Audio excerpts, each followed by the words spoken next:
Oke, baik. Selamat malam semuanya. Salam hebat luar biasa. Baik, sebentar ya. Saya masih aturkan ini. Oke.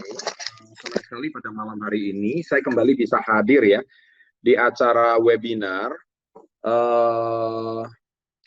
komunitas Yes. Yang mana selama 2 minggu terakhir saya cukup sibuk, saya nggak bisa hadir. Saya minta maaf dikarenakan Anda sendiri tahu mungkin aktivitas saya cukup padat ya. Saya selama 2 minggu terakhir kan saya ada di ibu kota, dan memang selama di ibu kota kerjaan saya adalah memang meeting rapat ya. Meeting rapat sama aja gitu ya. Bentar ya, ini ada sedikit kesalahan teknis. Okay. Dan pada malam hari ini saya senang sekali bisa kembali hadir bersama Anda semuanya. Dan tentunya pada malam hari ini ada sesuatu yang sangat istimewa yang ingin saya sampaikan. Dan semoga pada malam hari ini bisa memberikan Anda satu tambahan informasi yang penting, ya tentunya. Dan tentunya pada malam hari ini, saya juga pengen memulai meeting saya malam hari ini dengan sebuah cerita. Cerita ini saya ambil dari buku Badai Pasti Berlalu, halaman ke-78. Nah, kisah ini bercerita tentang kisah seorang resepsionis. Nah, topik saya malam hari ini ada hubungannya sama cerita ini. Nah, kisah seorang resepsionis, saya bacakan ya. Suatu malam, ada seorang pria tua dan istrinya masuk ke sebuah lobi hotel di Philadelphia. Semua hotel besar di kota ini telah terisi. Bisakah Anda memberikan kami satu kamar aja, kata pria tua tersebut. Pegawai hotel menjawab semua kamar telah penuh karena ada 3 event besar yang bersamaan diadakan di kota ini. Tapi saya tidak bisa membiarkan Anda untuk berhujan-hujan di luar sana pada saat jam 1 dini hari seperti ini. Kebetulan saya diberi fasilitas kamar, tidak besar sih, tapi saya menawarkan bersediakah Anda berdua tidur di kamar saya. Keesokan harinya pada saat membayar tagihan, pria tua itu berkata pada si pegawai hotel, kamulah orang yang seharusnya menjadi bos hotel ini, karena kamu melakukan pekerjaanmu dengan senang hati dan mau melayani. Mungkin suatu hari saya akan membangunkan sebuah hotel untukmu. Nah, si pegawai hotel hanya tersenyum lebar mendapatkan pujian tersebut. Ya, dan dia sudah melupakan kata-kata pria tua tersebut karena dia pikir dirinya hanyalah seorang pegawai biasa dan tidak mungkin tiba-tiba ada tamu yang mau membangunkan hotel. Nah, kira-kira 2 tahun kemudian, pegawai hotel tersebut menerima surat yang berisi tiket pesawat ke New York dan undangan sebagai tamu kehormatan pasangan suami istri yang dulu pernah menginap di hotelnya. Setelah berada di New York, si pria tua mengajak pegawai hotel itu ke sudut jalan antara Fifth Avenue dan 34th Street. Nah, lalu dia menunjuk sebuah bangunan yang luar biasa megah dan mengatakan, Charles, itulah hotel yang saya bangun untuk kamu kelola. Pegawai hotel itu adalah Charles Bolt yang menerima tawaran William Waldorf Astor. Ya, si pria tua untuk memimpin Hotel Waldorf Astoria. Hotel Waldorf Astoria itu salah satu hotel yang cukup terkenal. Waktu saya ke Eropa itu juga salah satu hotel yang cukup terkenal ya di Eropa. Yang merupakan salah satu hotel terbaik di dunia. Kisah sederhana Charles Bolt ini menegaskan bahwa sikap kita dalam bekerja itu sangat menentukan keberhasilan kita. Bila kita bekerja hanya untuk mencari uang semata, maka karir dan hasil yang kita peroleh akan biasa-biasa aja. Namun jika kita bekerja dengan hati yang mau melayani, senantiasa percaya bahwa pelayanan kita akan menjadi berkah untuk orang lain, maka kita akan memperoleh hasil yang luar biasa. Nah, saya tutup dengan sebuah quotes, apabila Anda selalu memikirkan orang lain, maka Tuhan akan selalu memikirkan diri Anda. Apabila Anda selalu memikirkan diri sendiri, maka Tuhan akan selalu memikirkan orang lain. Nah, buku ini sudah saya tulis di halaman 78 sampai 80. Ketika saya membaca kembali isi buku Badai Pasti Berlalu, masih banyak sekali kisah-kisah menarik di dalam, seperti kisah Bill Evans, si pendayung handal, bagaimana dia itu mengorbankan medali emasnya, kemudian kisah Bob Whelan, pelari dengan kedua tangan, tidak punya kaki. Bill Evans, dia mendayung, dia mengorbankan medali emasnya demi menghadiri anaknya, tapi anaknya 25 tahun kemudian yang mengikuti Olimpiade, dan dia memenangkan medali emas itu untuk ayahnya. Banyak sekali kisah-kisah inspiratif di dalam. Tapi saya mau tegaskan ke kisah, yaitu kisah daripada si Charles Bolt ini. Nah, Charles Bolt ini sudah sangat jelas bahwa Kita, padahal kamar itu udah penuh, tapi dia selalu mengusahakan selalu ada kamar. Ya kan zaman dahulu kan hotel check-in itu kan selalu walk-in ya. Walk-in itu artinya kita kalau nggak beli voucher, kita langsung masuk ke hotel setempat untuk siapa tahu dapat kamar. Tapi dia selalu usahakan ada kamar. Meskipun itu kamar adalah kamarnya dirinya. Tapi bagaimana pelayanan satu orang reception? Rezekinya berubah nasib, tiba-tiba dia bisa menjadi pemilik hotel. Sekarang pertanyaannya kepada Anda. Saya tahu Anda yang ikut webinar pada malam hari ini, mungkin saat ini Anda masih mahasiswa. Mungkin saat ini Anda masih SMK. Mungkin Anda saat ini masih seorang karyawan atau karyawan. Saya tahu Anda sedang meniti karir dan masa depan. Anda saat ini itu sedang membangun masa depan. Ya, mungkin saat ini penghasilan Anda masih belum pasti. Tapi ingat nggak Pak Andri ngomong apa? Waktu awal memulai bisnis ini, nggak punya modal sama sekali. Saya selalu bilang bahwa modal tidak selalu semata-mata uang. Emang si Charles Bull ini punya modal untuk bangun hotel? Nggak punya kan? Tapi dia punya modal lain. Dia punya 5 modal lain yang paling utama. Modal pertama adalah kejujuran. Itu yang paling utama. Modal kedua dia itu apa? Modal pelayanan. Nah, dia mau melayani dengan hati. Ketika yang Anda layani adalah seorang bos besar, ya Anda tidak tahu dia itu bos besar atau tidak, tapi Anda melayani dengan hati, bisa jadi nasib Anda berubah seketika ketika Anda betul-betul melayani dengan hati. Kalau Anda berkata bahwa modal uang adalah yang paling utama, selalu saya tekankan, itu bukan yang paling utama. Modal yang ketiga itu apa? Integritas sudah pasti. Kedua, pelayanan dengan hati. Modal yang ketiga, dia modal dengan ketulusan. Kalau Anda hari ini menjual sebuah produk, KK Life Force, kalau yang Anda layani tiba-tiba Anda nggak tahu suatu hari orang yang Anda layani itu puas, dan punya cek ternyata suatu orang itu adalah seorang calon bupati. Dia bisa memperkenalkan KK Life Force itu ke seluruh jaringan bupati, ke seluruh jaringan teman-temannya. Itu yang terjadi di Tomohon. Ya, saya bertemu, saya mau angkat kisahnya Pak Yoce Paringkuan. Beliau mensponsori ada satu orang sekretaris wali kota, istrinya.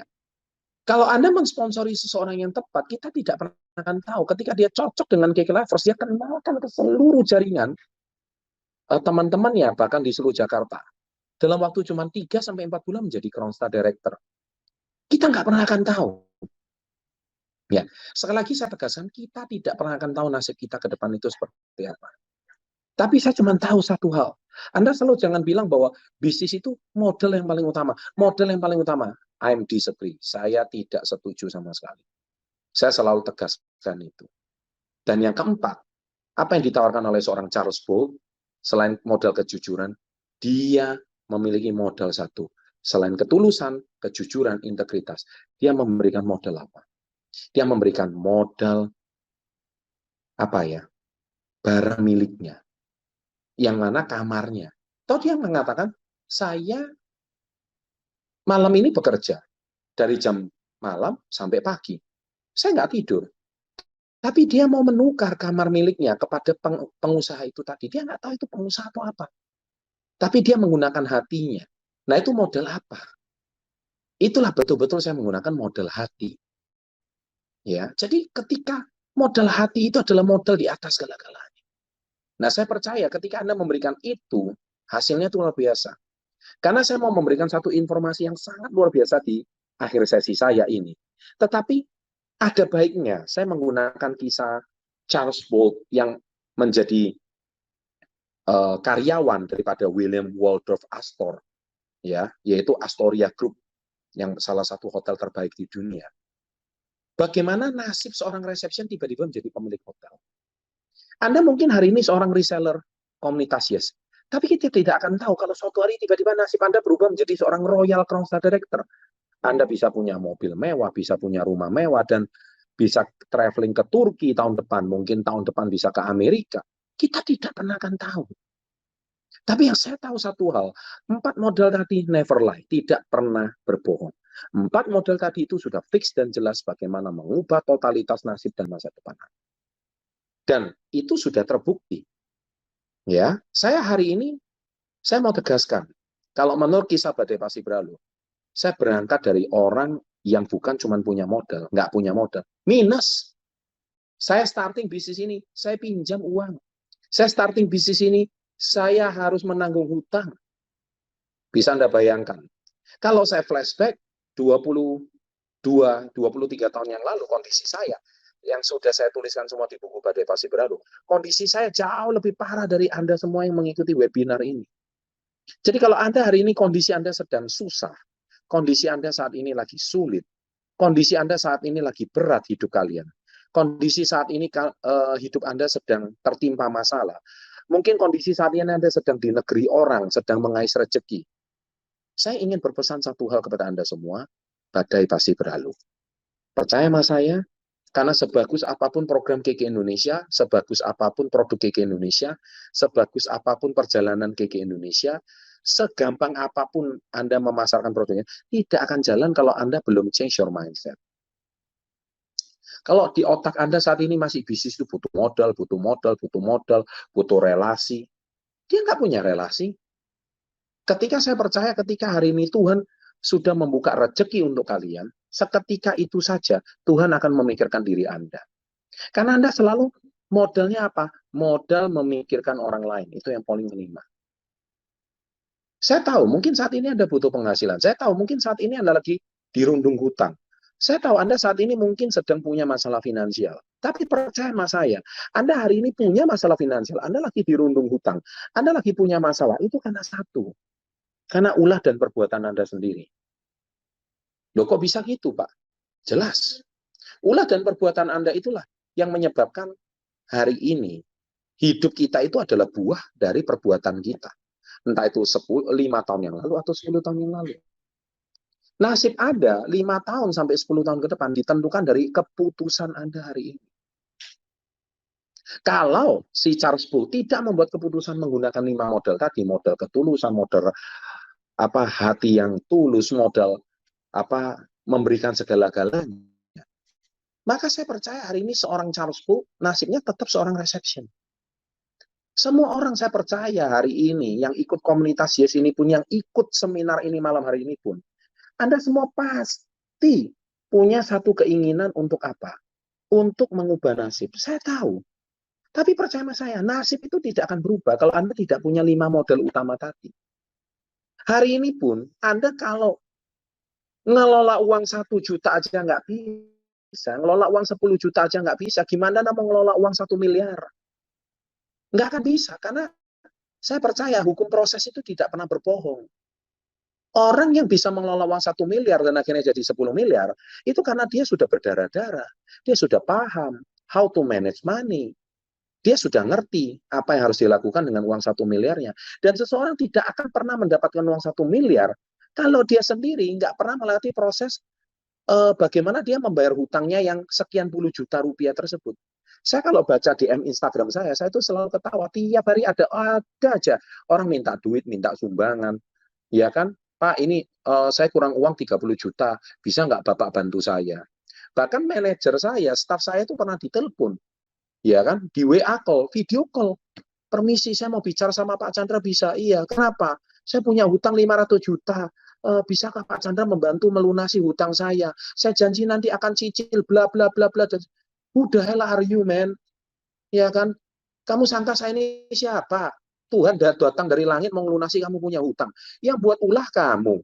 Yang cari hutang kamu. Lah kok nyarinya ke saya gitu loh. Saya kan bingung sama netizen-netizen ini. Nah, itulah sebab. Maka hari ini, apapun masalah problem Anda, kuncinya satu, Anda sendiri itu belum pernah belajar bagaimana cara meraih kesuksesan dengan benar. Kalau Anda ngerti ilmunya Charles Bowles ini, dia seorang reception. Apakah dia dihina? Pasti sering. Apakah dia sering ditolak? Pasti. Apakah dia pernah dimaki-maki konsumen? Setiap kali dia reception. Reception itu garda terdepan. Sama seperti Anda reseller. Tapi kalau Anda baper, Anda itu dikit-dikit, aduh bisnis ini sulit. Anda nggak mungkin ngubah nasib seperti Charles Bowles. Tidak pernah akan mungkin. Trust me. Karena apa? Karena nasib Anda itu akan benar-benar berubah kalau Anda betul-betul menerapkan 5 model yang tadi sudah saya sampaikan. Ya, Nah, kalau Anda pengen belajar lebih dalam, silakan memiliki buku ini, dan nanti di bulan Desember, kita ada karakter building camp terakhir di tahun ini. Ya, nah silakan Anda ikuti, dapatkan tiketnya di sana, untuk kita belajar untuk mengubah cara berpikir kita, untuk menjadi pribadi yang lebih positif. Ya, dan apa kejutan apa yang saya janjikan malam hari ini? Kok tanggal lagi, saya nggak boleh sebut tanggal ini jadinya ya. Nanti simak aja, kurang lebih sekitar akhir bulan ini atau awal bulan depan, ya, itu nanti akan ada pengumuman dari KK Indonesia. Selama 23 tahun di KK Indonesia, saya tidak pernah menemukan suatu terobosan KK seperti ini. Benar-benar ini luar biasa. Tidak ada satu leader pun tahu, ya, tidak ada satu distributor pun tahu. Ini benar-benar sangat hebat. Karena ini ada kaitannya sama bisnis plan. Kalau bisnis plan ini apa ini? Kalau orang lama pasti mau dengar. Ya, jangan kaget kalau seorang Ruby, seorang Pearl, itu tiba-tiba penghasilannya itu bisa lompat gitu. Bisa tiba-tiba lompatnya itu 3 kali lipat. Kok bisa Pak ya? Bagaimana seorang Ruby dan Pearl? Tapi saya nggak boleh membocorkan, karena sekali lagi saya bilang, itu tidak ada gunanya, sebagus apapun bisnis plan KK, secantik apapun KK mengubah bisnis plan, tidak akan mengubah kalau Anda tidak punya mindset seperti seorang Charles Bull. Gitu. Ya, demikian yang saya bisa sampaikan. Kejutannya memang kecil, tapi saya percaya itu akan dampaknya sangat besar. Sampai jumpa di Turki, ya, dan sampai jumpa di Amerika. Yang terdekat kita ketemu di CBC. Selamat malam, sukses untuk Anda. Be the best, go crown, go 1%. Salam hebat, luar biasa.